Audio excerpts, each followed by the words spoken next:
السلام علیکم دوستوں، کی حال چال نے؟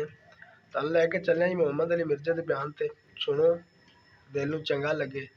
تو لائک سبسکرائب کر دینا چینل۔ Thank you. امیر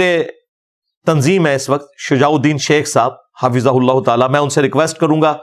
کہ آپ نے جو مجھے مشورہ دیا وَجَادِلْهُمْ بِالَّتِي هِيَ أَحْسَنُ، تو یہی مجادلہ حسن طریقے سے کرتے ہوئے آپ نے اپنے فرقہ دیوبندیہ جس سے اس جماعت نے جنم لیا ان کی اصلاح کی کوشش کریں گے اپنے انداز میں۔ مواد میں آپ کو دے دیتا ہوں، آپ نے ان کو آسان طریقے سے بتانا ہے کہ یہ عقائد قرآن و سنت کے بالکل منافی ہیں، اور اس کے لیے میں کوئی تاریخ کی کتاب نہیں اٹھا رہا، کوئی ملفوظات شریف نہیں اٹھا رہا، میں دیوبند کے عقیدوں کی ٹیکسٹ بک جو ہے المحند علی المفند، ہند کی تلوار ایک سٹھیائے ہوئے بابے، ایک پاگل انسان کے اوپر، اور پاگل انسان انہوں نے اعلی حضرت بریلوی کو کہا، ہاں جی، اس سے آپ کو کچھ حوالے دوں گا، اور میں آپ سے ریکویسٹ کروں گا کہ یہ جو حوالے ہیں نا، ان کو آپ نے آسان طریقے سے مجادلہ کر کے ان کو بھی سمجھانا ہے اور ان کے ماننے والوں کو بھی سمجھانا ہے۔ پہلے تو کتاب کا نام احمد بریلوی کو انہوں نے مفند کہا،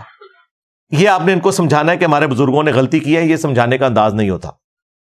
دوسرا، انہوں نے اس میں لکھا کہ احمد بریلوی اور ان کی پوری جماعت ایک شیطانی لشکر ہے جو ہم پہ حملہ آور ہوا ہے، جیسا کہ انبیاء کرام پر شیاطین حملہ آور ہوتے تھے، علماء دیوبند رضی اللہ عنہم پر یہ حملہ آور ہوئے ہیں 14ویں صدی دے مولویوں رضی اللہ عنہم۔ تو شیطان کا مطلب یہ ہے کہ کافر کہہ دیا نا، شیطان انبیاء پہ مسلمان شیاطین حملہ آور ہوتے تھے، کافر ہوتے تھے۔ اچھا، تیسرا اس میں انہوں نے کہا کہ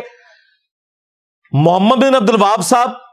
کی پوری جماعت جو ہے یہ وہابی فرقہ اہل حدیث، یہ خوارج کی ایک جماعت ہے، ان کو خارجی کہا، یہ آپ نے آسان طریقے سے انہیں سمجھانا ہے۔ چوتھی بات، اس کتاب کے اوپر آپ کے حکیم الامت اشرف علی تھانوی صاحب اور ڈاکٹر اسرار صاحب کے حکیم الامت اشرف علی تھانوی صاحب کے سگنیچر ہوئے ہوئے ہیں، اور 30 علماء کے مزید سگنیچر ہیں، جس میں آپ کی جماعت کے بزرگان دین یوسف لدھیانوی صاحب بھی اور یہ لوگ بھی شامل ہیں، سارے بعد والے بھی اس میں اپنے سگنیچر وقت کے ساتھ ایڈ کر کے نا اس کو یعنی انڈورس کرتے رہتے ہیں۔ تو آپ نے یہ بتانا ہے کہ اشرف تھانوی صاحب نے اس طرح کی کتاب کو انڈورس کیوں کیا۔ ٹھیک ہے جی، 4 باتیں ہوگی۔ 5ویں بات، اس میں عقیدہ انہوں نے لکھا ہے کہ ہم بزرگوں کی قبروں اور سینوں سے فیض لینے کے قائل ہیں، ہم بزرگوں کی قبروں اور سینوں سے فیض لینے کے قائل ہیں، اس طریقے پہ نہیں جو عوام میں رائج ہے، اس طریقے پہ جو خواص میں ہے۔ اب وہ خواص میں کون سا ہے